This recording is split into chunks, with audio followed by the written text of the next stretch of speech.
in a generation. No, literally, there might be someone. someone. You're so I forgot. I wished you. I haven't seen you so long, man. I wish you. And I think I've got worse. Honestly, because I've had time to be myself. That personal time really be letting you know something. And I'm just like, bro, like, I think I just need to accept this as me, because before it's like, this is me, but I'm also a bit cool. Mm-hmm. You know, there's a slight edge to it. You know, there's a certain je ne sais quoi. But I just want to be me. I just want to be me. And I can't be bothered, especially when I'm at home. Like, the only person I'm talking to is myself and my Snapchat. Yeah, right. So it's a bit like, I've just embraced it. And the final tipping point was, I think my birthday, going into my birthday, I said, yeah, I'm going to have a dance party with myself. And when I was doing it, I will show you the videos of it later. But I realised I'm a wayward child. It's like we've lost our way. As a people, as a generation, yeah, we've lost our way. It's just, this has been a long... It's been a long... No, but it's been long, like, honestly. Eventually we'll come out of it. Yeah, eventually. I try to like steer away from like Corona talk. Not because I don't want to know how you're doing and how you're finding it, but it's just like it's too much. Like every day. It's every day. Corona's taking over our lives. Like, in my head, I've moved past it. She said, I am no longer in a pandemic, but personally, I don't know about you people. I'm no longer here. I think I'm in 2022. I think. Sometimes, man, you just have to put it out of your mind. Yeah. Yeah. So moving away from that subject completely. Mm-hmm. The one thing I wanted to talk about was your journey. Yeah. Mm-hmm. Okay. Because I think I know glimpses of it because I know you, and I know you probably picked up the camera in like secondary school. Am I right? Yeah, secondary school, but like properly uni, I would say. Fairs. So like how? Why? That's a great question. Why did I pick up the camera in the first place? I don't know, man. Things were just mad pretty to me. Do you get what I'm saying? Like, and it really is as simple as that. I think when you think about like photography and filmmaking, sorry, this audio keeps cutting out and it's starting to annoy me. I don't know how. I genuinely don't know how to fix it. So sorry guys. Yeah. Hope people can hear us. Can you hear us? Like, no, I can hear you, but there's points where it cuts out, and I know there's a setting. Okay, you speak, and I'll try to Google the setting. Yeah. So like, I think things were just beautiful, and I liked looking at things, and I wanted to keep them there. Like, do you know what I mean? It was just kind of like coming from that place. So I remember when I got an iPhone 5 for the first time, like I would say that was my first proper camera, I'm not gonna lie. Shout out to iPhone cameras. I think they really are. They're really up there. In terms of like the way, like just made me look at taking photos differently, because before then, I don't even know if I took photos, you know what I'm saying? Like, I know my parents always had a camera, like disposables on them. Like, my parents were those kind of people. So I think like the importance of documenting and just having imagery in my life has just been there. And my parents love films. You think I love movies? Like, my mom and dad, they're cinephiles. So I really grew up like watching movies and being in front of the TV and everything. But then I remember, I always tell the story, my mum picked up The Proposal, the Sandra Bullock movie. My favourite. I need to. That is a 10 out of 10. I love that. Anybody knows. I've watched it so many times. Bro, and I can watch it today again and I'm creasing. Like, it's and so I'm good. Like, do you know what? I'm genuinely over. Like, I know what's coming up and I'm excited to see it. With that movie, I truly believe that Ryan Reynolds hated her. He hated her, but he loved her. And by the end of it, I loved it. But yeah, my mom picked up a copy of it and I watched it and I was like, this movie is great. And I remember like whenever I get DVDs, my mom would pick up movies from Blockbusters or the library or whatever. Shout out to Blockbusters. Honestly, you tried for us. Yeah. Netflix took over, boy. Yeah, they did, for real. Obliterated. It's peak, but shout out to Netflix too for that. Shout out to everyone, you know what I mean? But yeah, when she picked up that film, and anytime I get DVDs, I always watch behind the scenes content. Like, I just found it interesting to just watch the actors and the director. And like, I wouldn't say that I knew it was anything I wanted to be a part of at that point, but I was just like, this is fun. Like, it's fun to watch. And The Proposal, when I watched that one, it was a female director, and I was like,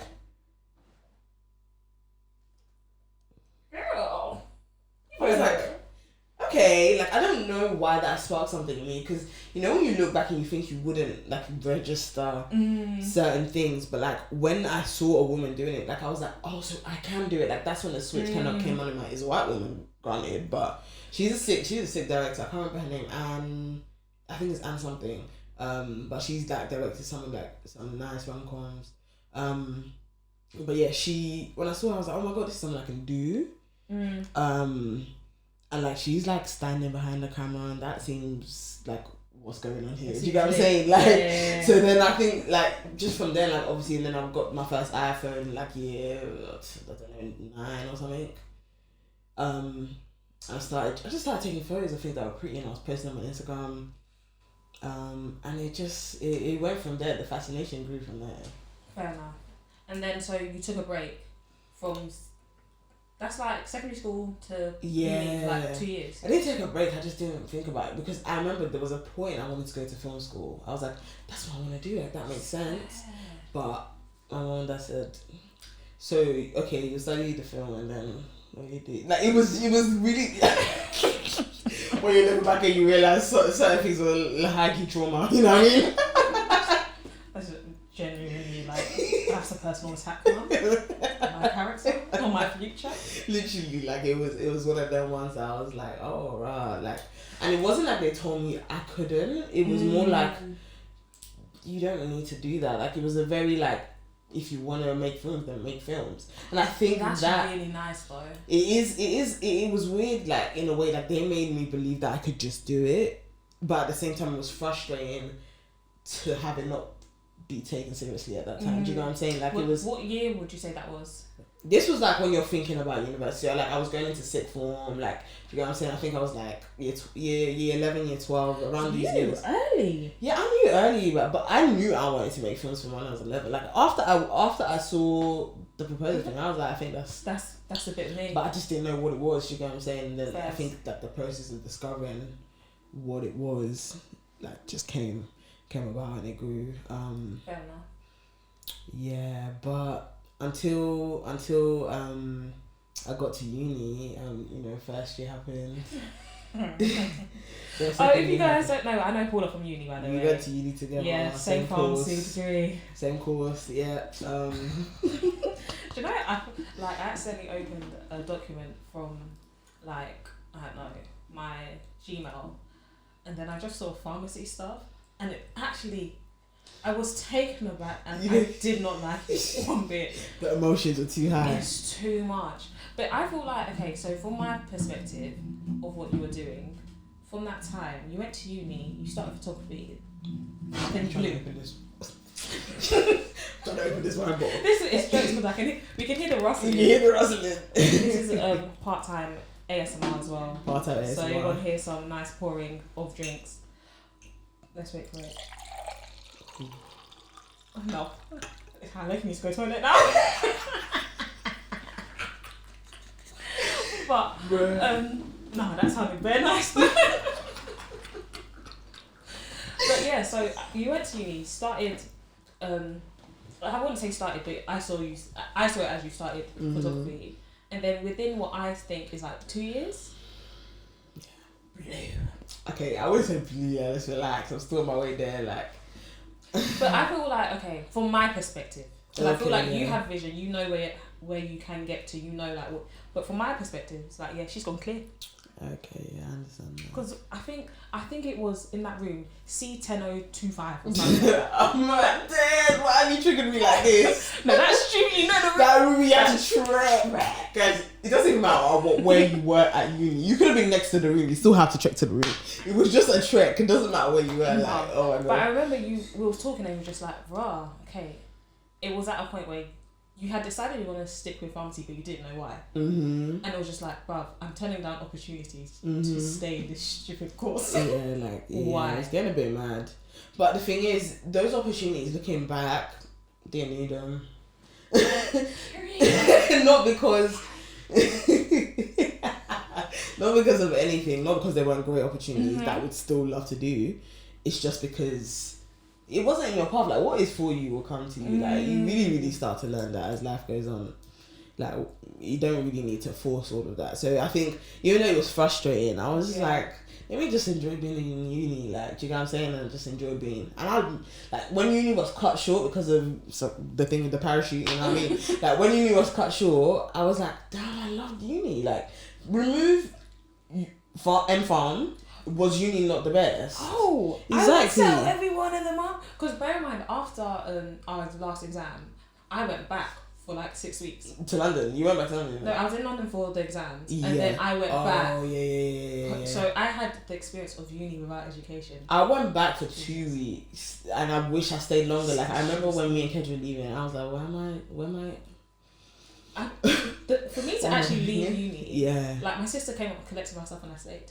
You just had pants. One pant. Was that not bondage? No, we loved our city, man. I think every uni experience is literally love or hate, but with Nottingham, there's something about it. Mm-hmm. It's pretty. I feel like our campus was beautiful. Our campus was beautiful. The vibes were just there, and I think our year, like, because Ope went to Knots as well, and and Karen as well, and like, Karen went Knots. Yeah, that's how we know each other. What? Yeah, Karen went Knots. Yeah, she's an international student.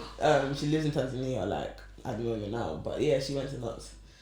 Oh wait, so are you Playback podcast? Yeah. That podcast too. Oh yeah, she's a podcaster. I be forgetting. Wow. When I say her bag was full, you thought I was joking.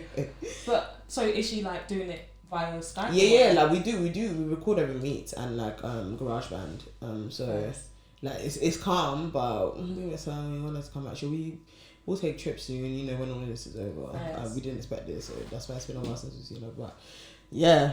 So me Karen up it were like it's like okay, I guess, you got what I'm saying, like that's how they felt about it. So I think our year just had a great time. So is Karen not in our year? No, Karen's in Oppa's year, but Oppa's not. His year. Yeah. Like in the year that he was in, but not the year that. But yeah, Karen up in the same year at uni. So yeah. No, I feel like we had our hiccups, but like as a whole, we were just vibes. Mhm. Like we were just vibes. Like it was good vibes. Looking back, so I think I just like uni, and I think I just kind of leaned into the experience I was having. You know what I mean? And I did what I could. You know what I'm saying? And I think I stopped putting all that pressure on myself to like run at this hill, because like I still got a lot of work to do, like in terms of where photography is concerned, and like being in the place that I actually want to be in. But you have to lean into the experiences. You can't do everything at once, and like, I really learned how to prioritize and just be patient and know that like this is gonna look like my journey. Do you know what I'm saying? Like it's not about rushing for the bag like that or whatever the case may be. And I think actually rushing for the bag can actually be more detrimental. You don't enjoy just being an artist and like creating what it is you want to create and doing what it is you want to do, like when you're just thinking about money, like like fame or clout, whatever the case may be. Like, and I think it comes at a cost. People don't they don't realise, because I don't know where I heard it, but there's actually like you should treasure when you're obscure. I don't know if I said that correctly. You said obscure. Obscure. But no, you need to treasure it, because like you don't have billions of eyes on you. You have that ability to just be free, to make mistakes, to learn, to without that watchful eye. Because once you're at that level, people are watching you. Yeah. And it's like, wow, you don't have room to just breathe. To just breathe, like, and honestly, I think I've come to understand that there's just so much work out there. Like you think that opportunity is the only one you'll ever get. Like there will be more. You will create. There's always stuff to create. There's always like content to be made, and like my time, whatever my time means, will come. Do you get what I'm saying? And like I've just learned like just not worry about it and just keep working at what it is I like to do. So how do you balance like your pharmacy life, because you are a pre-reg student, glory? I actually have to praise you, because I didn't do it. I rate you for not doing it. That's another thing as well. I can't even lie, I'm still in talks with God to be like, am I going back? Because I missed the second pre-reg, the Aura. Is it? You missed it? Yeah, but I can still like find a pharmacy. Do you know what I mean? Yeah. But it's I feel like you don't need to though, right? Like, you know, okay, like. No, I am. I'm happy. Oh, see, I love this for you. Like, I see it on your eyes, on your skin. No, I'm happy, but then I feel like for me, it's balancing. Okay, what I want to do creatively, and also being able to fund what I want to do creatively. And like right now, it's fine because I don't have kids. I live at home. Like luckily, I had the chance of like buying all of this equipment in stages, so it's not been like down payments. But it's like if I want to expand, if I want to actually work with a vision, I need capital. You need money, bro. And like where I work now, love it. I actually love my job. I forgot they might be watching. I do love it, guys. But it's like, okay, where can we progress to? And with that progression, is there a financial increase? Yeah. And is that financial increase, does that map up with the financial increase that I would have as a pharmacist? That's what I'm trying to think. Yeah. And then also, it's not just about money but time, because with pharmacy, locum is a thing. But with my job now, 9 to 5 full-time work. Yeah. I can only do this sort of recording on the weekends and all of that sort of stuff, like sort of. So literally, I'm in talks with myself. Where board meetings. Yeah. You know, you've seen that me with the woman sitting there and then like it's just you and you like just all talking because we all need to pitch in here. Like honestly, you know what? With pharmacy, I understand the perks, but I just think like a lot of the perks you're talking about, it is a lot of work, like, and it is draining, and like people are draining. Yeah. And like every day it's, you know, it's just a lot of effort. Like I've really felt like pushed in a different way in the last however many months it's been now, 6 or 7. Yeah. Like I've really felt pushed like as a person, like the way my confidence has had to grow. Swear. Like I've had to become assertive. I've had to know how to say no and yes and like be confident in the information I'm passing on. Is that just with patients or with even colleagues as well? Both. Like it's everything. Like because my tutor is training me, like she gives me responsibility. She expects me to be proactive. Expects me to, you know, be part of the team and like really, really work. And you think, oh, it's just dispensing. There's actually a lot that goes into running this thing as on a day-to-day basis. And then it's like, I think the actual practice of it versus the education of it is very different. I think I've realised that, oh, this is a lot more interesting than I thought. Yeah. So there's that aspect of it, but then the other side, like I'm tired. Like I'm really, really tired. I just want to go home sometimes, and I'll be there. It's like 3:00, and I still have to study. Like there's so much reading, and I'm so behind. Yeah. And there's all these things that you've got to think about, and you know all that kind of stuff. But you know, looking back, I'm glad I did it. I'm not gonna lie. I am glad because. Even and now I was thinking, oh, like period is ending. So one like I was like, because I'm used to this monthly salary now. Like I'm used to that better cushion, and like photography money is like been extra money. It's been like nice money. I can put it to savings. I can do this and do that. But like I'm used to this cushion, and if that's gone, what am I gonna do? So then it's clearly a situation of, you know, knowing I can like work 2 days a week. Yeah. Because even at my pharmacy that I work now, like my tutor's been like, yeah, just let me know. Cause she needs, do you get what I'm saying? She always needs locums. Like she's got bare things to do. So she's like, just let me know. Like yeah. So like knowing that I have that is nice. Very reassuring. Going into creativity and knowing that I can throw myself into making and creating and like doing my art at the same time. It's not having to actually really worry about money too much. That's a dream. It's a dream, and like, I can't believe I'm going to be in a position where I can do that. And I think about the 4 years of school, and I think about how long and hard this year's been, and then I think about the years of peace that comes after. And I think that's what my parents were trying to tell me, and I hope they never watch this. Because they can never hear me admit that they were right. Okay? Great. You know what? I feel like that's literally my mum's mindset. Because this is the thing. She confuses me. I love her, but she confuses me. Because she'd be the person who'd be like, okay, make sure you do pharmacy, make sure you qualify, make sure you do this, education, stable. And she'll be like, just go on X Factor. Not X Factor. Risk of talent. No, go, just go. I'm thinking, like, Mum, this is polar opposites. Yeah, like her energy. You're giving me vibes. mixed vibes, mixed energy. Like, what do you believe in? But I feel like she understands the fact that, okay, cool, we're first generation. They've come here. They know what it's like to not really have a lot. We are seeing life from a point of privilege. We are. And it's like, okay, cool. I see the older people. They've got jobs. They're not happy. I want to be happy. Yeah. And they don't understand that we value that now because we can. Yeah. Because thanks to what you've done. Thank you. But my peace, my energy, like we value that. Literally, my energy, my mental health, like my vibe, all of that, and I'm great. Like we're grateful for their sacrifice, but it's hard to seem grateful when we don't follow the path they want us to. And it's such a complicated like dynamic. It's really hard. Like when I actually think about it, I'm thinking like I see the work you guys have given me, but like to have this life, but my therapist told me that I need to assert myself. So therefore, like this is what I have to do. Do you know what I'm saying? Like it's mad. Yes, I have to assert myself.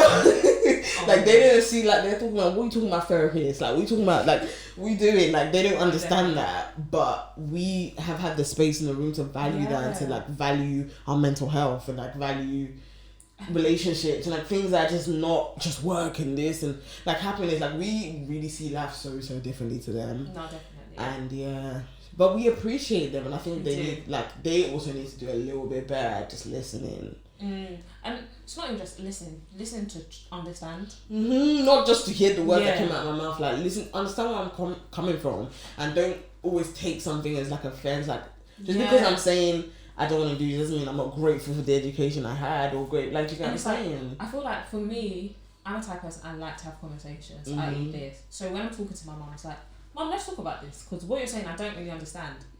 But she's hearing it as you're talking back to me. Exactly, but you know what? My therapist said, like they're coming from a parent perspective, whereas we are now in a place where our adult ego state is strengthening. So a parent talking to an adult, there's clash. A parent talking to a child, they can get the message across, but they have to move from parent to adult.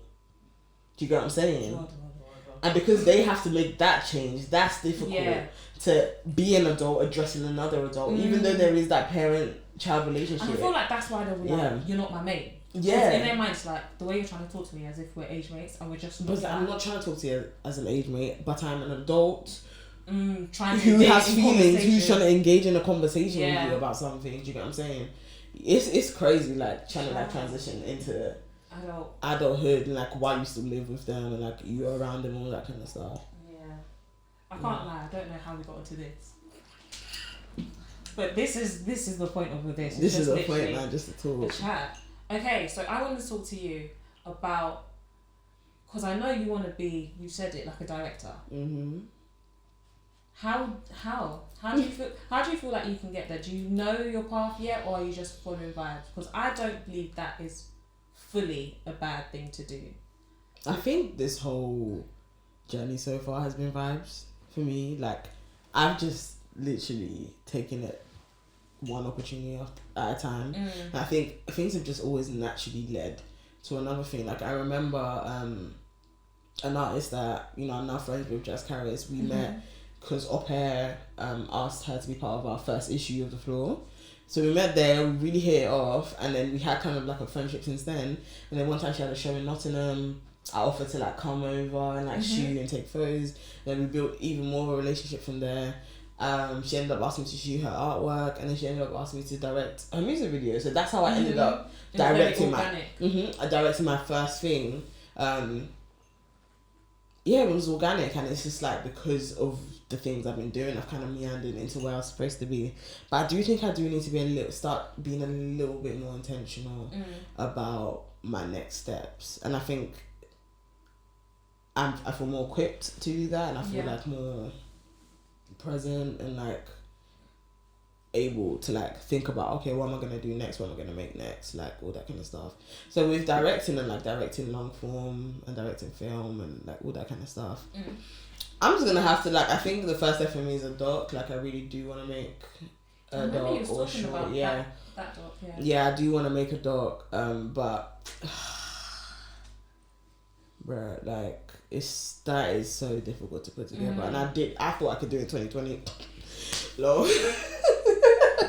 That I remember in 2019 saying like, oh, like yeah, next year I can definitely start. But like even if the parachute didn't happen or the whatever, like I do think I still wouldn't have been able to do it because the pre-reg and everything. Like, do you know what I'm saying? But I think next year that can happen and I can really start like laying the foundation for that and like being intentional about, you know, what I want this film to be and like you know, all that kind of stuff. So yeah, I think it's a balance of like following the vibes. I think I love directing music videos and I can't wait to do more. Yeah. So that like, video was actually stunning. Oh, thanks. I mean, I watched it over there. But the one I did after it, I like a lot more. But even that, like, it's budget. Is that because of you feel like you've grown as a person, or just like the situation, like budget, or all of that sort of stuff? It's a combination. Like, I've definitely grown. I've grown as an artist. Like, I really, really, really don't. Like, I look at a lot of my old work and I'm like, what? Like, that you get what I'm saying? And I think it's because I really, like, push myself and I could consistently want to be better. And I consistently, like, want to create things that amaze me. Like, I want to look at my work and be like, damn, like, do you know what I'm saying? I'm trying to think, like, how do you not train your eyes to be better? Like, how is it? I think it's a case of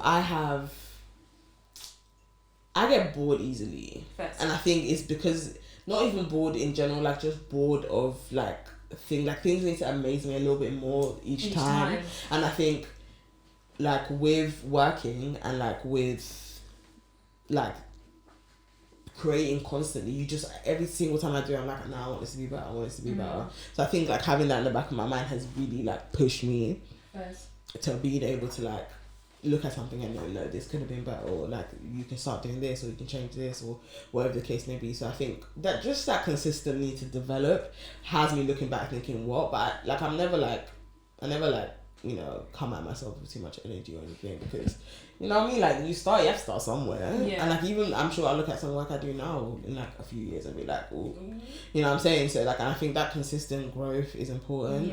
But like, I'm just in a place now where I just want my work to just be like chef's kiss, you know what I'm saying? And also that comes with budget. And that comes with every other thing too. So there's a lot of things to consider, but yeah, man, for me, it's like, okay, cool. I've got this setup. The setup I have is actually quite nice, guys. No, it is like I was like, I was expecting one tripod.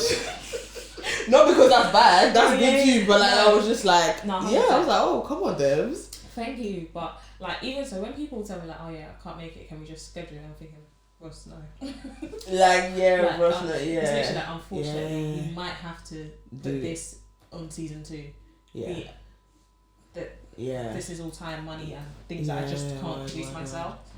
But it's just like trying to learn how to enjoy this process. Enjoy this stage. Like, okay, 3 camera setup in undisclosed location. Just trying to like have conversation, because what I'm doing right now, I need to round up because they've given me the 10 minutes, but like I'm really excited to start this process because you're the second person, and I'm so happy it's you because like it's fine. And I haven't seen you in so long, and which is nice. But it's like, rah, because I know you're gonna blow, and I know you're gonna do good things. Because I didn't even have a chance to talk to you about the podcast really, as well as the flipping radio stuff. Because I don't. Still got 10 minutes. Do you know what? But what I was gonna say, because you were just on my airwaves. You were, bro. Don't even get. I think the radio stuff and even the magazine stuff and that podcast stuff, like entering the music industry the way I am is shocking to me, because music was my first love. Before film was music, and I think I fell into film because I love music so much, and I loved hearing the musical decisions people would make in film, and then that made me just fall in love with film itself. So I think that it's just crazy. Like, I used to listen to radio all the time, like in my mom's car, all that kind of stuff, and I was like, I would love to do this. And I like talking and reviewing and all that kind of stuff. Like, it's just things I've always done. Even back in the day, I used to just always tweet what I thought about the latest film or whatever. Just stuff like that. And it's like, it's crazy that I'm not in a position where like my opinion is something people seek. Mate, people tune in. You know what I mean? They like, tune in and they interact because every signal, like when it's time, that's all my feed is. And I'm here with them like, well, I can't lie, my favourite one, Jasmine Sullivan. But you know, my thing, I don't know if I should even really say this, but like after that, like her label emailed me saying, we caught the episode, like, bro, they're like, we caught the episode and like we'd love to add it to our like PR list and any situation and like stuff like that. When shit like that starts happening, and like even stuff for the floor and like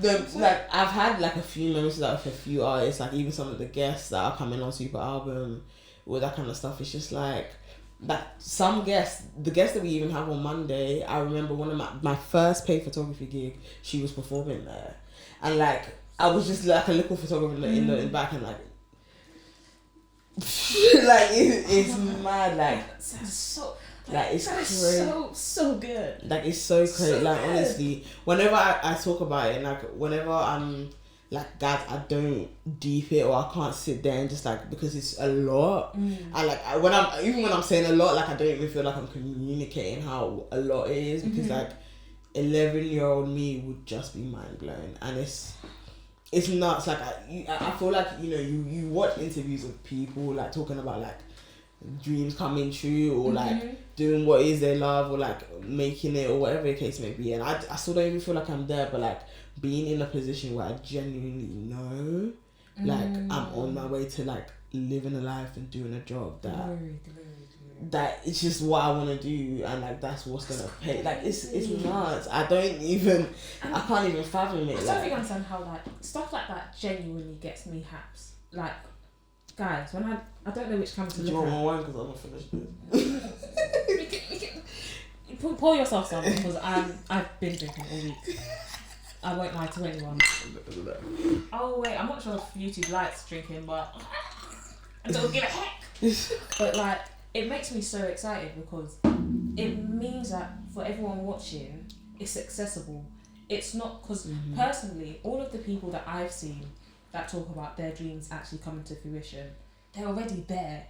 And so it feels like, okay, yes, Damson Idris, I love you, but you've gone clear.